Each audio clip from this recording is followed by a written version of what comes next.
Hello student, आप लोगों ने पिछले वीडियो में क्रॉसिंग ओवर के बारे में समझा था, जो कि एक इम्पॉर्टेंट पॉइंट था।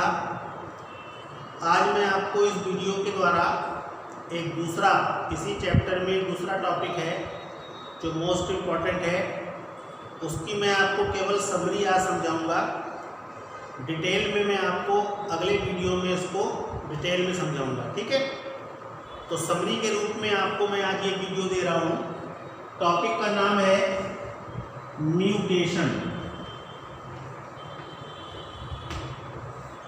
इसको हिंदी में बोलते हैं उत्परिवर्तन। ये है टॉपिक आपका, उत्परिवर्तन। देखो, अगर हम एवोल्यूशन की बात करें, जैव विकास की अगर हम बात करें, तो जैव विकास ये कहता है कि जो प्राचीन समय में एनिमल थे उनमें चेंजेस हुए, और वो चेंजेस किसके अकॉर्डिंग हुए? एटमॉस्फेरिक कंडीशन के अकॉर्डिंग, ठीक है।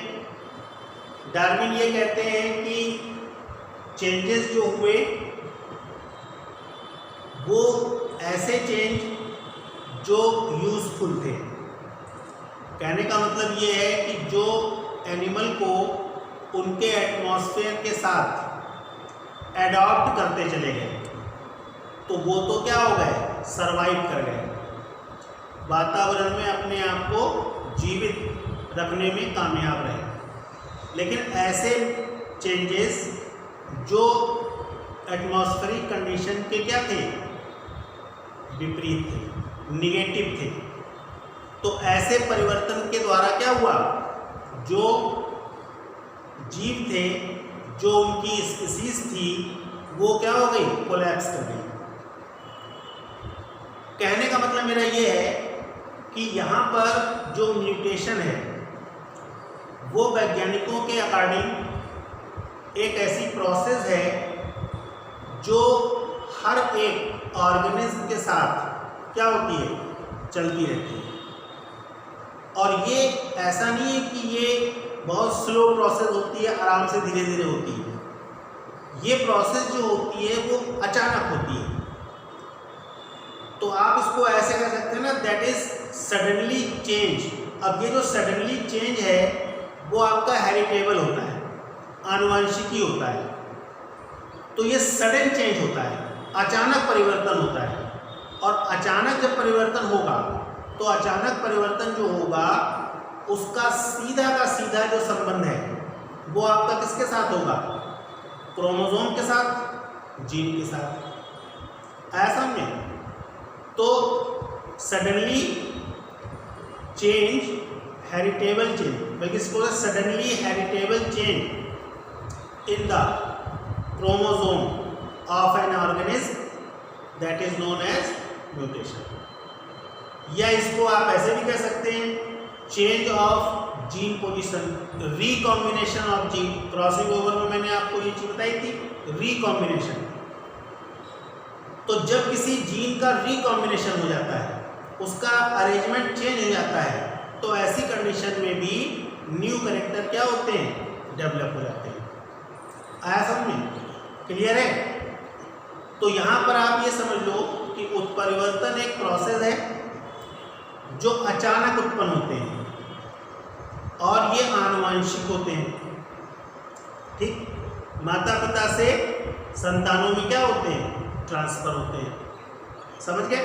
बात समझ आई?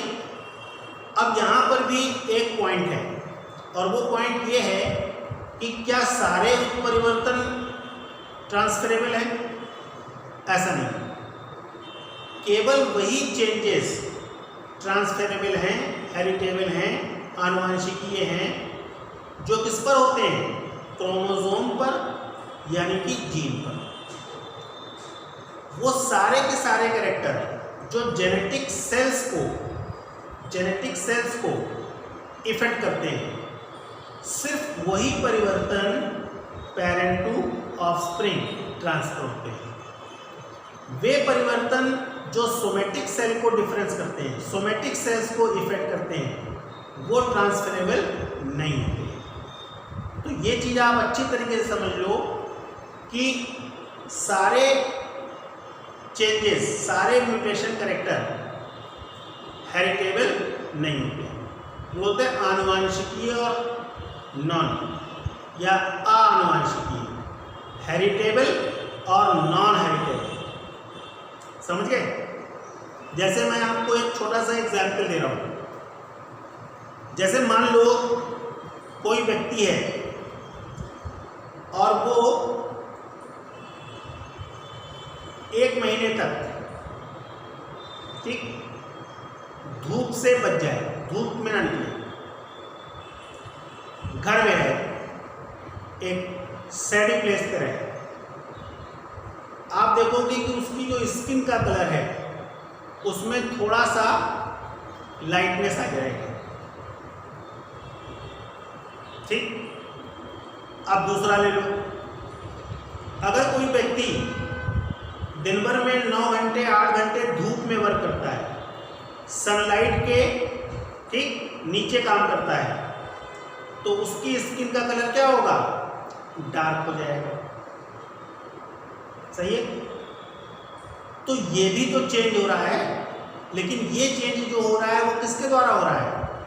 एटमॉस्फेरिक, ठीक, फैक्टर के द्वारा। तो ऐसे चेंज जो हमारी सोमेटिक सेल्स को इफेक्ट करते हैं वो हेरिटेबल नहीं होते हैं, और ऐसे चेंज जो हमारी जेनेटिक सेल्स को ठीक इफेक्ट करते हैं वो क्या होंगे? हेरिटेबल होंगे। समझ गए? तो म्यूटेशन एक प्रोसेस है, बायोलॉजिकल प्रोसेस है, और ये प्रोसेस जो होती है वो क्या होती है? सडन होती है, अचानक होती है। और ये सारे के सारे जो चेंजेस हैं वो कैसे होते हैं? हेरिटेबल। अब देखो इसमें जो नाम आता है, जो पहला नाम आता है सबसे पहले जिन्होंने इस म्यूटेशन टर्म को दिया, इनका नाम है ह्यूगो डी व्रीज। ये है इनका नाम, 1935।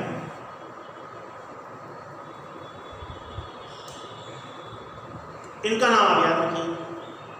ये पहला वैज्ञानिक है जिसने म्यूटेशन के बारे में सबसे पहले बताया, और इसने ये कहा कि ये जो उत्परिवर्तन है ये मनुष्य में ठीक क्या होते हैं? अचानक होते हैं।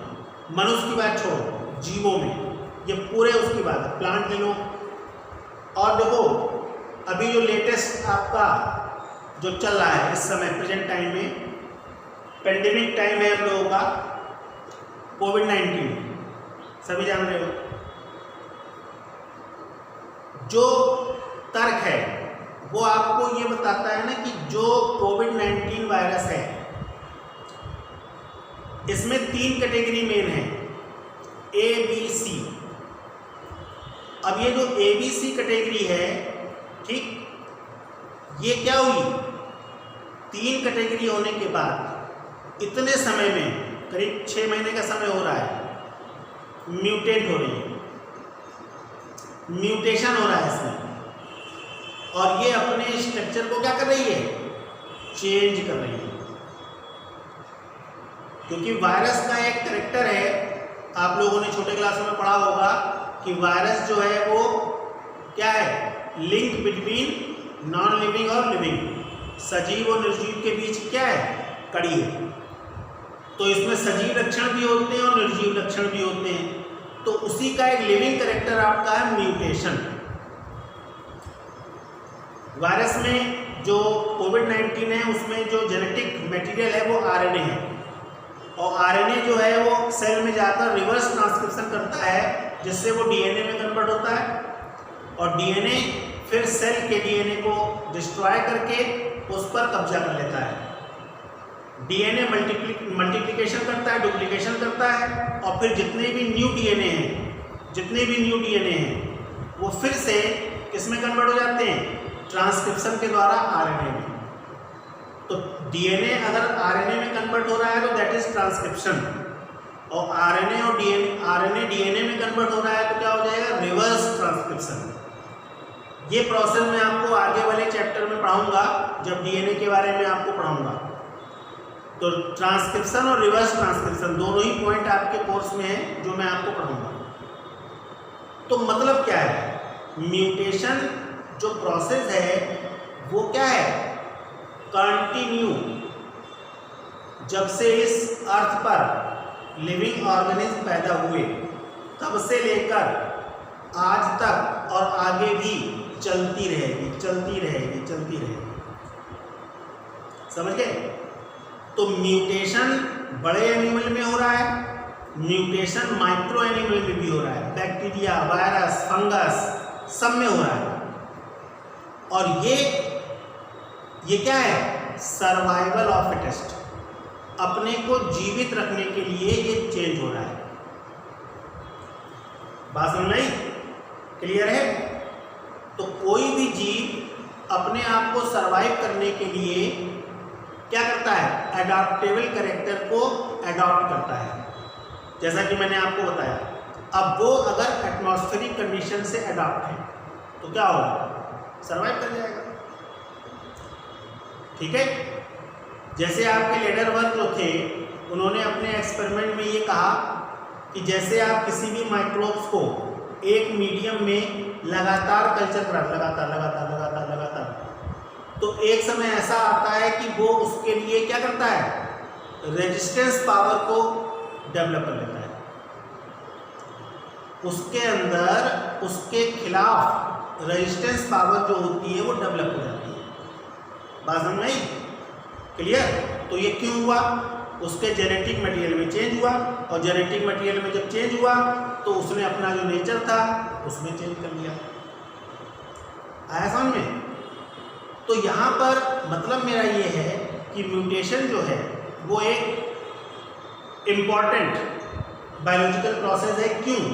क्योंकि ये हमारे एवोल्यूशन का रॉ मटेरियल है, कच्चा माल है, और यही म्यूटेशन धीरे धीरे धीरे धीरे धीरे धीरे एक पीढ़ी से 10वीं पीढ़ी, फिर 50वीं पीढ़ी, फिर 100वीं पीढ़ी, फिर 1000वीं पीढ़ी क्या होता है, धीरे धीरे स्टोर होता रहता है। और एक समय के बाद क्या होता है, न्यू स्पीसीज जो होती है वो डेवलप कर जाती है। जैसे आप डायनासोर की बात कर लीजिए। डायनासोर जब अपने अंतिम आप कह सकते हैं एज में थे, जब उनका जो कह सकते हैं अर्थ से धीरे धीरे वो समाप्त हो रहे थे, तो कुछ डायनासोर की स्पीसीज ऐसी थी जिनमें विंग्स डेवलप हो गए, और विंग्स के डेवलप होने से क्या हुआ, वो एडाप्टेबल हो गए किसके लिए, फ्लाई के लिए, और उड़ने लगे। और फिर वो अपनी जो प्लेस थी, अपनी जो जगह थी, वहाँ से वो उड़ के किसी ऐसी प्लेस पर गए जहाँ पर उनके लिए एडाप्टेबल कंडीशन थी। समझ गए? तो यहाँ पर वही चीज़ है कि जब म्यूटेशन हुआ तो म्यूटेशन आपके दो तरह के हुए। एक तो आपका हो गया जो आपको सरवाइव करने में हेल्प, एसेंशियल, एक आपका नॉन एसेंशियल। जैसे आपने देखा होगा किसी व्यक्ति में 5 की जगह 6 उंगली हो गई, आंखों का रंग नीला भूरा हो गया, तो इससे कोई एडाप्टेशन नहीं है, उसका कोई फंक्शन नहीं है जिससे आप अपने आप को किसी चीज़ से अडॉप्ट कर रहे हो। तो ऐसे जो होते हैं उत्परिवर्तन वो नॉन एसेंशियल होते हैं। समझ गए मेरी बात? तो यहाँ पर जो ह्यूगो डी व्रीज हैं, इनका नाम इसलिए आपको इम्पॉर्टेंट है क्योंकि ये पहला व्यक्ति है, पहला वैज्ञानिक है जिसने म्यूटेशन के टर्म को बताया, और इन्होंने जो अपने प्रयोग किए वो किए थे, उस प्लांट का नाम भी आप लोग याद रखिए, कोइनोथेरा लैमार्कियाना। ये प्लांट का नाम है। इस प्लांट पर इन्होंने अपने ऑब्जर्वेशन किए थे, और अपने ऑब्जर्वेशन के द्वारा इन्होंने ये बताया कि उत्परिवर्तन क्या है, उत्परिवर्तन क्या होता है, कैसे होता है, क्यों होता है, इसके बारे में इन्होंने फर्स्ट टाइम अपने कुछ नियम दिए। समझ गए? बाद में फिर वेटसन, पुन्नेट, टीएच मॉर्गन का नाम इसमें बहुत आता है। उन्होंने ड्रोसोफिला मक्खी पर अपने एक्सपेरिमेंट किए थे, और बहुत सारे इन्होंने एक्सपेरिमेंट करके इस चीज़ को प्रूव भी किया। वेटसन पुन्नेट ने जीन थ्योरी दी, क्रोमोसोमल थ्योरी, इस तरह से स्ट्रासबर्ग, तमाम और वैज्ञानिक हैं जिनके नाम यहाँ पर आते हैं। लेकिन जो सबसे पहला वैज्ञानिक है वो ये है। ठीक है, बात समझ में?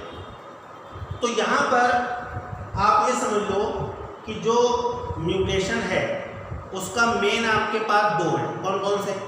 मतलब मेन जो आपके कारण है, कारण वो क्या है? एक आपका होता है क्रोमोसोम और दूसरा आपका होता है जीन। ये दो आपके मेन है। अब क्रोमोसोम में चेंज कैसे होगा? दो तरह से, या तो उसके स्ट्रक्चर में चेंज हो जाए, या तो उसके स्ट्रक्चर में चेंज हो जाए और या फिर उसके नंबर में चेंज हो जाए। तो क्रोमोसोम जो म्यूटेशन है वो दो तरह से हो सकते हैं। नंबर एक, या तो उसके स्ट्रक्चर में चेंज हो जाए और या फिर उसका जो नंबर है वो, आप लोग याद करो मैंने आपको यूप्लॉइडी एन्यूप्लॉइडी पर एक वीडियो दिया था पिछले हफ्ते, और उसमें मैंने आपको बताया था ट्राइसोमी, मोनोसोमी, टेट्रासोमी, याद करो, XXY, याद आया? टर्नर सिंड्रोम, डाउन सिंड्रोम, याद है? सेम चीज। वहाँ पर क्या हो रहा था? वहाँ पर क्रोमोसोम नंबर जो थे वो चेंज हो रहे थे, या तो कम हो रहे थे या अधिक हो रहे थे, और दोनों ही कंडीशन में क्या था? चेंजेस थे। अब ये सारे के सारे चेंजेस जो थे वो डिजीज को क्रिएट कर रहे थे, है कि नहीं?